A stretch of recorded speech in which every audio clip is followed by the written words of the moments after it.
What is going on, everybody? Welcome back to Tesla Volt. If you're new to the channel, hi there. Today I want to talk about why I don't think I'll be switching back to an ICE vehicle after using a Tesla. And let's just get right into it. First thing is, I don't pay for gas.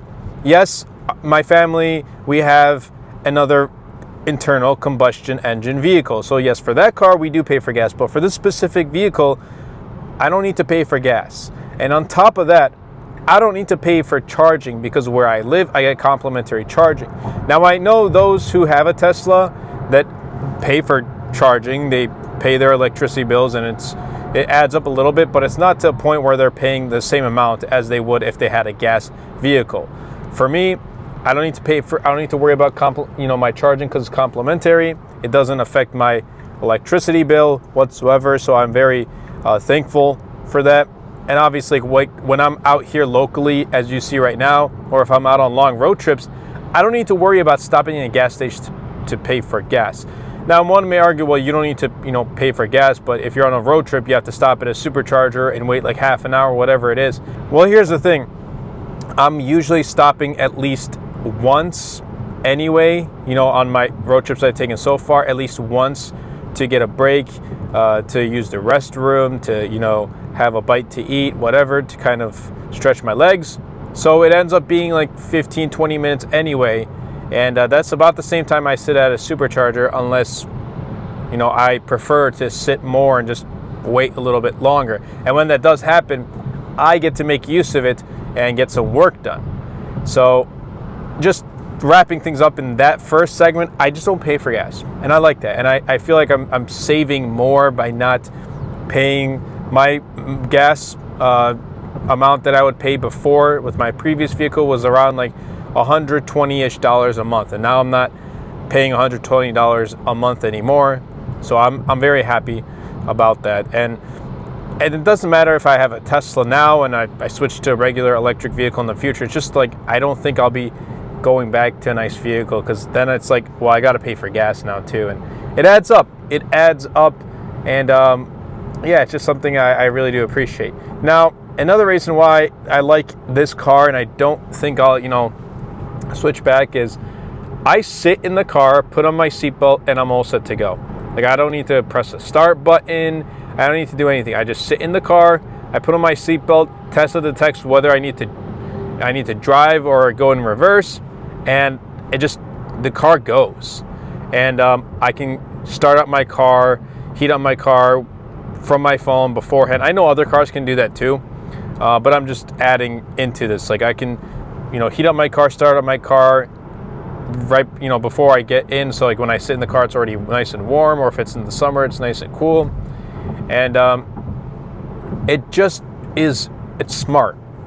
It's a smart car. Like, it can detect when I need to drive and when I need to go in reverse. That's something I've come to really, get used to. And the fact that your phone is your key just makes it so much easier. And I'll add an example. For example, I'll put it this way. For the past couple of weeks now, I have been doing DoorDash with the Tesla Model 3, and I think it's a great vehicle to do DoorDash. One, again, you're not paying for gas, so pretty much, and in my scenario, all my earnings get to go in my pocket, unless you want to, put aside some for taxes. But they all go into my pocket.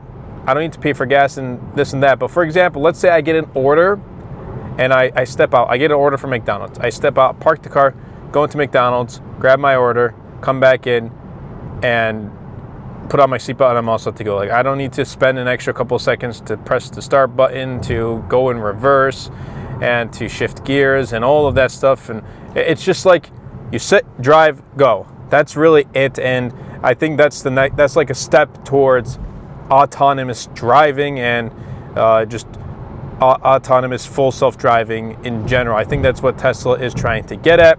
And again, it's something that these little things, they add up over time. Now, when I sit in a regular vehicle, like a nice vehicle, I put in the seatbelt, I hit the start button, and I have to switch gears into reverse and all that stuff. And I know it sounds like I'm complaining, but again, you have to really use the Tesla long term to kind of understand that these little things start to, you become really appreciative of. So that's something I just wanted to add in there. Now, another reason why I love this vehicle is because it's quick.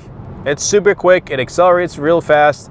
I absolutely love it. And I know some may say, well, regular cars have that too. And yes, but I don't know. It just fits with the aesthetic of the Model 3. And I don't know. It's something that I didn't have in my previous vehicle too. So I guess it's just something I wanted to add in there. Now, of course, with Teslas, you are getting software updates. And these software updates always make your car better. They're always adding just improvements, small features, sometimes big features to make it much more useful. For example, when I first purchased this vehicle, it didn't have hands-free trunk. A couple months later, we got a software update to enable hands-free trunk. Now, obviously, it doesn't have a hands-free frunk, or it's, frunk is not motorized or anything like that, but hands-free trunk is awesome. So if I have a lot of groceries in my hand, or just my hands are full, I'm carrying boxes or whatever, then I just stand behind the Model 3 and it detects and it opens up for me. And again, that is just one of many features that have come to the Tesla Model 3 after I have, bought the car. It's been almost a year. And I know updates are going to continue to roll out. Tesla is always working on improving the vehicle. And with those software updates comes software updates to full self-driving. Obviously, you have to purchase full self-driving to, make use of that. But I have it, and it's another reason why I think it's one of the bigger reasons why I don't think I'll ever, move on from this Tesla. Maybe from this Model 3 in the future, but from a Tesla in general, full self-driving. I use it every single day.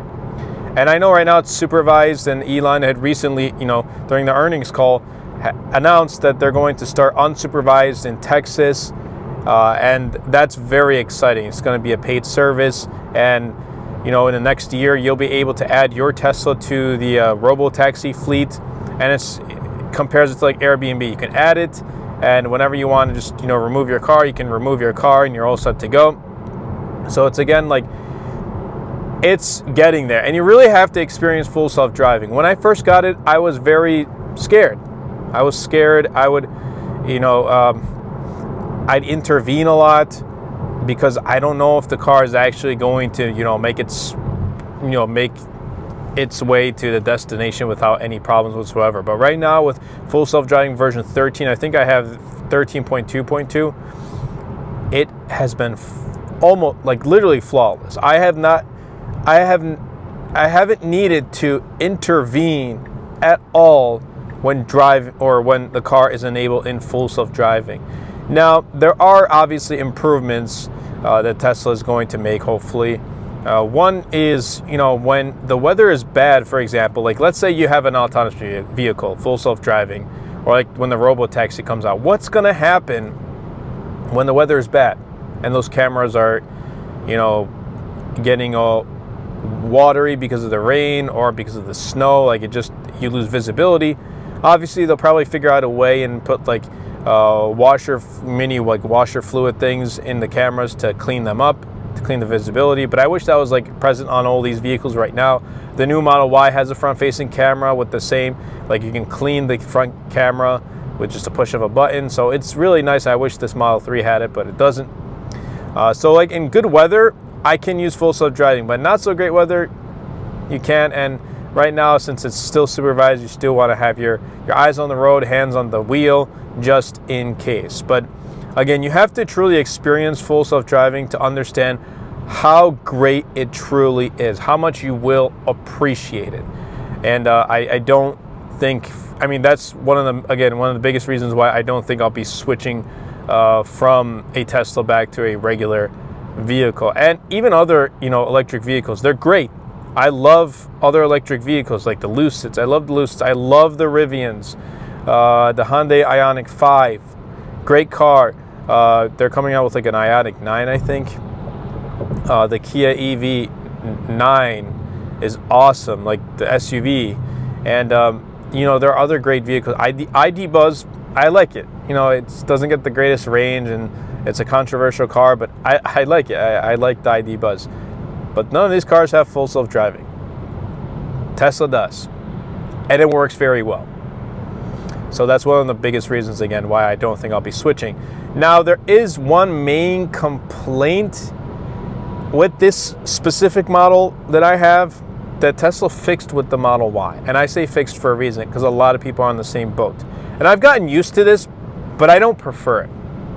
And it's the turn signals on the wheel. It's a capacitive button.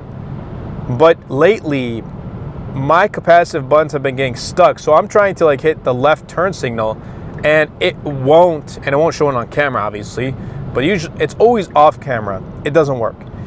I'll hit the right signal and it won't work. I'll hit the left signal, it won't work. And I have to give signals so I can switch lanes or, turn right or left, and it doesn't work.